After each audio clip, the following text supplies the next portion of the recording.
Friends, welcome to Himachal hill study. तो friends, आज है 27 मई 2022। ठीक है। और आज के दिन कंडक्ट करवाया गया था एचपीयू का जो बीएड का एंट्रेंस जो रहता है वो आज कंडक्ट करवाया गया था। हालांकि इससे पहले मैंने 25 क्वेश्चन उसके जीके के सॉल्व करके डाल दिए थे, लेकिन अब मैं फुल एग्ज़ाम एनालिसिस करके आपके पास लाया हूँ। ठीक है। तो क्योंकि मेरे पास पहले व्हाट्सएप से 25 क्वेश्चन ही किसी ने भेजे थे, बड़ी जल्दबाजी में भेजे थे वो भी। ठीक है। लेकिन अब मेरे पास फुल पेपर आ चुका है और मैंने खुद से उसकी पीडीएफ बनाई है। ठीक है। तो मैं इसमें सिर्फ आपको साइकोलॉजी के क्वेश्चन नहीं कराऊंगा, बाकी इसमें जो भी उन 25 क्वेश्चन के अलावा जो भी रिमेन्स पार्ट जो बचा है मैं वो आपको वो सॉल्व करवाऊंगा। ठीक है। आपको बोरिंग ना लगे इसलिए जो मैथ सेक्शन है वो मैंने सबसे आखिरी में सॉल्व कराया है। ठीक है। उससे पहले जीके और हिंदी और फिर इंग्लिश और आखिरी में मैथ है। ठीक है। तो जो भी आपकी जानकारी में है उनके पास प्लीज़ ये क्वेश्चन पेपर पहुंचा दें। ठीक है। उनसे आप शेयर कर दें। ठीक है। तो चलिए शुरू करते हैं। ठीक है। तो 25 तक मैंने जीके क्वेश्चन सॉल्व करवा दिए। तो ये 26 से क्वेश्चन शुरू हो रहे हैं अब। तो क्वेश्चन है कि डिजिटल संचार आयोग डीसीसी किस मंत्रालय के तत्वावधान में एक शीर्ष निकाय है। ठीक है।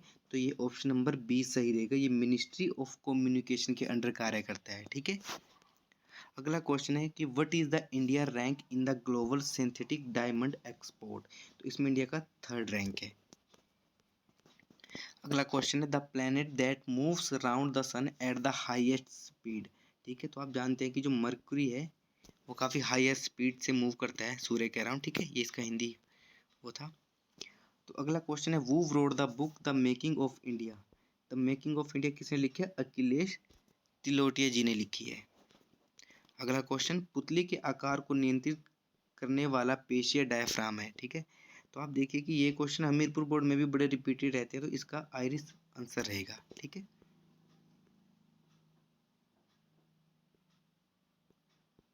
अगला क्वेश्चन है, अब यहाँ से हिंदी क्वेश्चन शुरू हो रहे हैं। ठीक है। फ्रेंड्स, जो ये क्वेश्चन है ना, क्वेश्चन नंबर 31, अगर आपको लगता है कि इसका आंसर कुछ और होगा ना, ठीक है, तो आप कमेंट सेक्शन में प्लीज़ बता सकते हैं, क्योंकि इस क्वेश्चन को मैंने मतलब कहीं सर्च नहीं किया। इस क्वेश्चन को मतलब मैंने इस क्वेश्चन को बस, आप ये सोचिए कि मैंने इस क्वेश्चन पे ध्यान ही नहीं दिया, अभी पीडीएफ के दौरान इस पे ध्यान दे रहा हूँ मैं। ठीक है। वैसे इसका ऑप्शन आंसर मैंने आइरिस बताया। अगर आपको लगता है कि इसका आंसर कोई और होगा तो बता देना आपने। ठीक है। तो यहाँ से हिंदी शुरू होती है। मूर्धन्य व्यंजन है, तो इसमें मूर्धन्य व्यंजन ऑप्शन ए ट सही रहेगा। तो परिणामवाचक विशेषण है, तो परिणामवाचक विशेषण आप देखेंगे कि 5 किलो एक परिमाणवाचक विशेषण है। ठीक है। तो अधिकरण की विभक्ति है, तो अधिकरण की विभक्ति क्या है? में या पर होती है। ठीक है। तो ऑप्शन डी सही रहेगा। तो आलस्य शब्द का विशेषण है, तो ये हमीरपुर बोर्ड भी बड़ा पूछता है, तो आलस्य का विशेषण है आलसी। ठीक है। तो बाल का स्त्रीलिंग क्या है? तो बाल का स्त्रीलिंग होता है बाला। ठीक है। तो साधु का स्त्रीलिंग है, तो साधु का स्त्रीलिंग साध्वी होता है। निम्नलिखित विकल्पों में से सकर्मक क्रिया का चयन कीजिए। तो सकर्मक क्रिया क्या होती है? पिघलाना, पिघलना, सॉरी, सकर्मक क्रिया। ठीक है। और अच्छा सॉरी, ये सकर्मक क्रिया के बारे में बोल रहा है, तो ऑप्शन नंबर सी सही है। ठीक है। तड़पाना। ओके, ऑप्शन नंबर सी सही रहेगा। जिन शब्दों में प्रयोग के अनुसार कोई परिवर्तन नहीं होता उन्हें कहा जाता है, उन्हें क्या कहा जाता है? उन्हें अविकारी शब्द कहा जाता है। ऑप्शन नंबर सी सही रहेगा। ठीक है। तो तालव्य व्यंजन है, तालव्य व्यंजन कौन से हैं? तो ऑप्शन नंबर सी सही रहेगा। ठीक है। तो अगला क्वेश्चन है, शायद ये क्वेश्चन फ्रेंड्स थोड़ा कट गया है, लेकिन मेरे को लगता है ये क्वेश्चन ये था कि इसमें से जो एक शब्द पूछा गया था, जैसे तत्सम शब्द कौन सा है? तो ऑप्शन नंबर सी सही रहना चाहिए। काज एक तत्सम शब्द है। तो हास्यास्पद का संधि विच्छेद है, तो हास्यास्पद का संधि विच्छेद है ऑप्शन नंबर सी। अगला क्वेश्चन है सुधांशु का उदाहरण क्या होगा? तो सुधांशु में दीर्घ संधि होती है। अगला क्वेश्चन है कि मिलावट में प्रयुक्त प्रत्यय है, मिलावट में प्रयुक्त प्रत्यय आवट है। ठीक है। 44 इक प्रत्यय शब्द बनाया गया है, जो इक प्रत्यय मत जोड़कर कौन सा शब्द बनाया जा सकता है? तो वो दैनिक होता है। ठीक है। फ्रेंड्स, ये देखिए मैंने आपसे कहा था ना कि वो क्वेश्चन शायद मेरे से छूट गया है। ठीक है। ये क्वेश्चन, ये जो पेज है ये फिर से रिपीटेड हो गया है। ठीक है। तो ये देखिए इसमें तत्सम शब्द पूछा गया था ठीक है, तो मैंने बता दिया था आपको कि काज इसमें तत्सम शब्द है। तो दुबला शब्द में क्या उपसर्ग हो सकती है, तो ऑप्शन नंबर बी सही रहेगा। ठीक है, तो आगे फ्रेंड्स जैसे कि ये एक आपको एक पैराग्राफ पढ़ना था और उसके आपने आंसर देने थे, तो उसके आंसर मैं आपको बता देता हूँ। तो इसमें 46 आंसर रहेगा ऑप्शन नंबर बी, भीड़ भरा। उसके बाद 47 का आंसर रहेगा ऑप्शन नंबर सी। उसके बाद आंसर रहेगा ऑप्शन नंबर सी, और उसके बाद 49 का आंसर रहेगा ऑप्शन नंबर ए।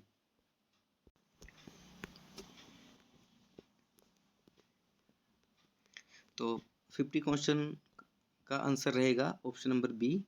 ठीक है फ्रेंड्स, तो आगे अब इंग्लिश का पोर्शन शुरू हो गया है। तो इंग्लिश में सबसे पहले बताया गया है कि जो यहाँ कुछ स्पेलिंग लिखे गए हैं, तो आपको बताना था कि इनमें से कौन सी स्पेलिंग सही नहीं है। ठीक है, तो इसमें ऑप्शन नंबर बी रिलीवेंट में यहाँ ई की जगह ए आना था। ठीक है, इसी की जगह ए आना था।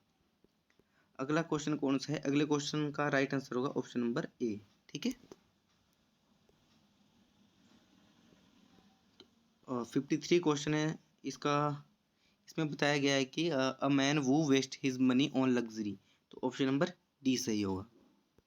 54 क्वेश्चन है कि what word from the following given words would you use to represent a doctor who specialise in diseases of the nose, तो ऑप्शन नंबर ए सही है। ठीक है, तो फ्रेंड्स 55 में क्वेश्चन, इसमें एनलाइटेंड जो शब्द है इसका ये लोग क्या पूछ रहे थे, अपोजिट मीनिंग पूछ रहे थे। तो अपोजिट का अनसिविलाइज आएगा।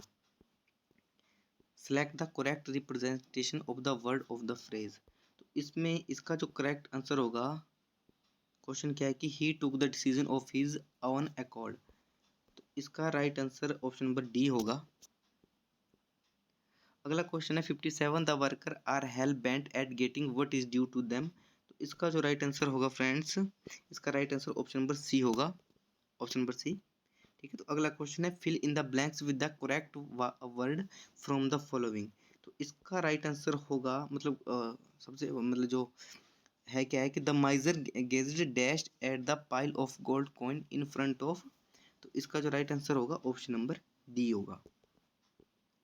ठीक है, तो फ्रेंड्स आगे कुछ पेयर दिए थे, आपने इसमें बताना है कि जैसे कि ग्रेन और साल्ट है, तो ऐसा मिलता जुलता और कौन सा है, तो ऐसा मिलता जुलता ऑप्शन नंबर डी है। ठीक है, देखिए फ्रेंड्स यहाँ पे मक्खी भी आ गई है एक। ठीक है, फोटो के साथ जस्ट जॉगिंग। इसके बाद 60 क्वेश्चन जो है वो सेलेक्ट द पेयर, ये भी सेम है, मतलब कि जैसे लाइट और ब्लाइंड का है तो ऐसे ही स्पीच एंड डम का ऑप्शन नंबर ए सही होगा। ठीक है, ये रिपीटेड है क्वेश्चन। और इसके बाद है कि fill in the blanks with the correct word from the following, और sir teachers mathematics dash English, तो ऑप्शन नंबर बी सही है, besides. 62 please come dash the bathroom, ठीक है, तो इसका राइट आंसर होगा ऑप्शन नंबर ए। ठीक है फ्रेंड, तो 63 क्वेश्चन है find out the antonyms of underline word, तो फोर मोस्ट का जो आपने एंटोनियम्स बताना है, तो इसका एंटोनियम्स अनइम्पोर्टेंट, ऑप्शन नंबर बी सही है। ठीक है, 64 ही dash for you all the day he is still waiting now, तो वो इसका राइट आंसर होगा option number B, has waited. ठीक है, तो फ्रेंड्स आप इसको 99% आप सही मान सकते हैं। हो सकता है कि एक आध क्वेश्चन में एक मतलब कुछ गलत हो गया हो, या फिर जल्दबाजी में बताने में, या फिर हो जाता है कई बार। ठीक है, क्योंकि 100% परफेक्ट कोई भी नहीं होता, लेकिन आप एक आधा क्वेश्चन ही मान सकते हैं कि चलो वो भी ऐसा है कि एज्यूम कर सकते हैं कि शायद गलत हो गया हो। ठीक है, बाकी मैंने एक्यूरेसी की विशेष ध्यान दिया है। The grapes are dash the grape are now dash the enough to pick, filling blanks है, तो इसमें ऑप्शन नंबर सी सही होगा। ठीक है, तो फ्रेंड्स यहाँ भी आपको एक पैराग्राफ पढ़ना था और उसके आपको आंसर देने थे। चलो मैं इसके आंसर आपको बताता हूँ। जो 66 क्वेश्चन जो है, तो उसका राइट आंसर क्या है, option number C right answer होगा इसका। ठीक है, what can automatically help to reduce admission, option number C सही। ठीक है, 67वां question many of the new colleges are, तो ऑप्शन नंबर सी सही होगा। ठीक है, 68वां question how can teachers are, तो ऑप्शन नंबर ए सही होगा। ठीक है, 69वां क्वेश्चन है कि the author is in favour of restricting college admission, तो ऑप्शन नंबर ए सही रहेगा। ठीक है फ्रेंड्स, 70वां क्वेश्चन है कि the phrase vexed problem means, तो इसका राइट आंसर होगा फ्रेंड्स, इसका राइट आंसर होगा ऑप्शन नंबर डी। ठीक है। तो 71 का क्वेश्चन है, इसमें प्रॉपर सीक्वेंस आपको बताना था, ठीक है। तो 71 का क्वेश्चन क्या है, PSR की, ऑप्शन नंबर सी सही रहेगा, ठीक है। ऐसे ही 72 जो क्वेश्चन है, इसका राइट आंसर क्या होगा, option number B right answer होगा, ठीक है। इसका आगे हिंदी में था। तो ऐसे ही 73 जो क्वेश्चन है कि ए और बी मिलकर एक कार्य को 3 दिन में पूरा करते हैं, वे एक साथ शुरू करते हैं, तो इस टाइप से क्वेश्चन है। तो इसका जो राइट आंसर मैं आपको बताता हूँ, इसका जो राइट आंसर है ऑप्शन नंबर बी है, ठीक है। जैसे कि आगे क्वेश्चन है, today is Monday, after 61 days it will be, क्या होगा, वेडनेसडे होगा। 3 numbers are in the ratio 1:2:3 and HCF is 12, तो इसका राइट आंसर होगा ऑप्शन नंबर ए। तो फ्रेंड्स 1 जनवरी 2004 को गुरुवार था, 1 जनवरी 2005 को सप्ताह का कौन सा दिन शनिवार होगा, ठीक है। तो आगे हालांकि इसके बाद मैथ पोर्शन शुरू हो जाता है, लेकिन जो कुछ जीके के क्वेश्चन पोर्शन जो था, क्वेश्चन और पोर्शन जो था वो मैथ के बाद था, तो लेकिन मैंने पहले ले लिया ताकि आप लोग थोड़े बोरिंग ना हो, ठीक है। क्योंकि बहुत से एस्पिरेंट्स इस वीडियो को जीके पर्पस से या इंग्लिश और हिंदी के पर्पस से देख रहे होंगे, या फिर रीजनिंग के 1-2 क्वेश्चन के लिए, ठीक है। तो उनके लिए मैं पहले ला देता हूँ। जो बीएड वाले कैंडिडेट्स हैं वो आप मैथ पोर्शन बाद में देख सकते हैं, ठीक है। तो एटीएम की मशीन है, तो ऑटोमेटिक टेलर मशीन, स्वचालित टेलर मशीन, तो ऑप्शन नंबर बी सही है, ठीक है।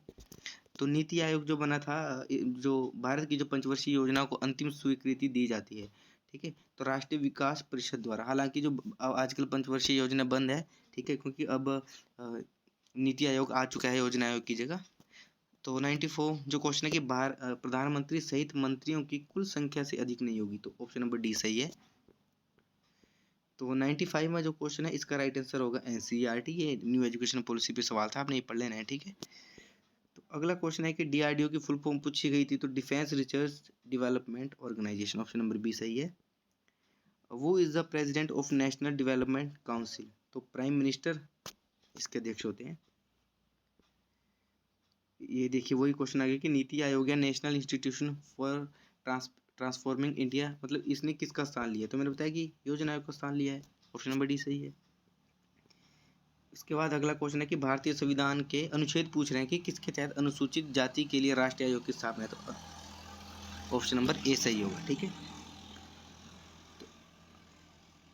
तो अगला क्वेश्चन है, निम्नलिखित में से कौन सा संवैधानिक निकाय है, तो संवैधानिक निकाय जैसे कि आपने अभी देखा कि अनुसूचित जाति के लिए राष्ट्रीय आयोग, वो एक अनुच्छेद में मेंशन था, और इससे पिछला ही क्वेश्चन था, तो इस टाइप से भी कई बार क्वेश्चन आ जाते हैं। तो ये पूछ रहे हैं कि भारत के सर्वोच्च न्यायालय में वर्तमान न्यायाधीशों की संख्या कितनी है, प्रेजेंट में वैसे 30 है, ठीक है, वैसे 31 होंगी चीफ जस्टिस को मिला के, ठीक है। तो आप देख लीजिएगा, यदि चीफ जस्टिस को इंक्लूड करना तो 31 होगी, नहीं तो 30 है, ठीक है। इसमें पूछ रहा है कि जो प्रेसिडेंट, जो हमारे राष्ट्रपति होते हैं, वो कितने समय तक अपना पद ग्रहण करते हैं, तो 5 साल तक पद पे रहते हैं, ठीक है। तो मिस्टर टी.एस. ठाकुर जी, वो भारत के जो चीफ जस्टिस थे वो कौन से नंबर के थे, वो 43वें यानी कि 43वें नंबर के थे वो। राज्य लोक सेवा आयोग के अध्यक्ष और सदस्यों की नियुक्ति कौन करता है, तो देखो नियुक्ति तो करता है राज्यपाल, और जो उनको पद से हटाते हैं वो हटाता है राष्ट्रपति। राज्य लोक सेवा आयोग की बात करें। और वीटो शब्द का क्या अर्थ है, तो वीटो शब्द का क्या अर्थ है कि वीटो पावर, एक किस्म से मना कर देना, ठीक है, जैसे राष्ट्रपति के बाद वीटो पावर होती है। तो पीएसएलवी का पूर्ण रूप क्या है, तो पीएसएलवी का पूर्ण रूप क्या है, ये होता है पोलर सैटेलाइट लॉन्च व्हीकल, ठीक है, ये हमारा इसरो इसको बहुत यूज करता है। तो अगला क्वेश्चन क्या है कि वो can remove the president and member of the state public service commission, ठीक है। ये पूछ रहे हैं कि राज्य लोक सेवा आयोग के जो अध्यक्ष और सदस्यों को पद से कौन हटाता है। अभी ये पूछा गया था थोड़ी देर पिछले क्वेश्चन में कि उन्हें नियुक्ति कौन करता है, ठीक है। नियुक्ति भले ही राज्यपाल करता है, लेकिन उन्हें हटाने का हक सिर्फ राष्ट्रपति के पास है, तो इसलिए क्वेश्चन पूछा गया था, ऑप्शन नंबर सी सही है, ठीक है। तो भारतीय संविधान के अनुसार भारतीय संविधान के अनुच्छेद 330 से 342 जो संबंधित है वो क्या है, ऑप्शन नंबर डी से संबंधित है वो, है ना। 11वीं पंचवर्षीय योजना का मुख्य उद्देश्य क्या था, तो 11वीं पंचवर्षीय योजना का मुख्य उद्देश्य ऑप्शन नंबर सी, ठीक है, सस्टेनेबल डेवलपमेंट, इसमें इसका जो एक पर्सपेक्टिव था इसका, ठीक है। फ्रेंड्स ये आगे मैथ का पोर्शन चल पड़ा है। हालांकि मैंने मैथ का पोर्शन पूरा कंप्लीट कर लिया है। अगर आप चाहते हैं कि मैथ का पोर्शन भी मैं करा दूं, ठीक है, तो जिन कैंडिडेट ने, फटाफट चलो इसे भी करा देता हूँ। जिन कैंडिडेट ने मैथ के पोर्शन देखने, ये 100% एक्यूरेसी के साथ आप मिलेगा मैथ यहाँ पे। जिनको लगता है कि देखना है वो इससे आगे वीडियो को देखें, नहीं तो आप यहाँ से वीडियो को स्किप कर सकते हैं, ठीक है। हालांकि चलो इसको आपको पटवारी या फिर जो भी जिनमें मैथ आता है तो उनके लिए आपको हेल्पफुल मिल सकती है, तो आप भी देख सकते हैं अगर देखना चाहें, ठीक है। तो इसमें मैं सीधा क्वेश्चन आपने पढ़ लेना है, पीडीएफ में ग्रुप में शेयर कर दूंगा, इसमें मैं सीधा आपको आंसर बताऊंगा, ठीक है। तो 77 का जो आंसर है वो ऑप्शन नंबर डी सही होगा, ठीक है। तो 78 का जो ऑप्शन नंबर है, ऑप्शन नंबर डी सही होगा, ठीक है। 79 का ऑप्शन नंबर बी सही होगा।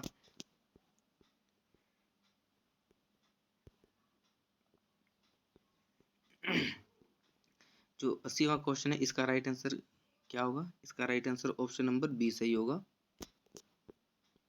81 जो क्वेश्चन है, इसका राइट आंसर क्या होगा? इसका राइट आंसर जो होगा वो ऑप्शन नंबर बी होगा। 82 का जो क्वेश्चन है, इसका right answer option number B होगा, ठीक है। 83 जो क्वेश्चन है, इसका राइट आंसर होगा ऑप्शन नंबर सी। 84 इसका जो राइट आंसर होगा ऑप्शन नंबर सी सही रहेगा, ठीक है। 85 में जो क्वेश्चन है, इसका राइट आंसर क्या होगा? ऑप्शन नंबर डी, ठीक है। 86 में जो क्वेश्चन है, उसका राइट आंसर होगा ऑप्शन नंबर डी 39। 87 में जो क्वेश्चन है, इसका राइट आंसर होगा फ्रेंड्स, इसका राइट आंसर होगा, एक्चुअली ये शायद मैंने सोल्व नहीं किया है, क्योंकि अगर सोल्व किया होता तो इसमें मैंने टिक लगाया होता, ठीक है। तो चलो मैं इसका आपको नीचे कमेंट में बता दूंगा आपको इसका क्या है, राइट आंसर क्या होने वाला है इसका, ठीक है। तो 88 का जो राइट आंसर है ऑप्शन नंबर ए सही होगा। 89 का जो राइट आंसर होगा ऑप्शन नंबर सी सही होगा, ठीक है। 90 क्वेश्चन का राइट आंसर ए होगा। 91 मैंने सॉल्व नहीं किया फ्रेंड्स, ठीक है। उसके आगे तो ये हमारा मैथ का पोर्शन था, इसके आगे ये ख़त्म हो चुका है, ठीक है। ये 91 क्वेश्चन मेरे को बिल्कुल भी मतलब ये मैंने सॉल्व ही नहीं किया, ठीक है। तो फ्रेंड्स ये था बीएड एंट्रेंस का एनालिसिस। आपको वीडियो कैसा लगा आप प्लीज़ कमेंट करके बताएं, ठीक है। और अपने दोस्तों या अपने फैमिली मेम्बर जिन्होंने भी, आपके कज़न या आपके जानने वालों ने ये एग्ज़ाम दिया है, तो उनके लिए उनको ये एग्ज़ाम आप भेजें, ठीक है। तो friends thank you so much, ठीक है। चैनल को आप सब्सक्राइब करें, ठीक है। आपका समय शुभ हो।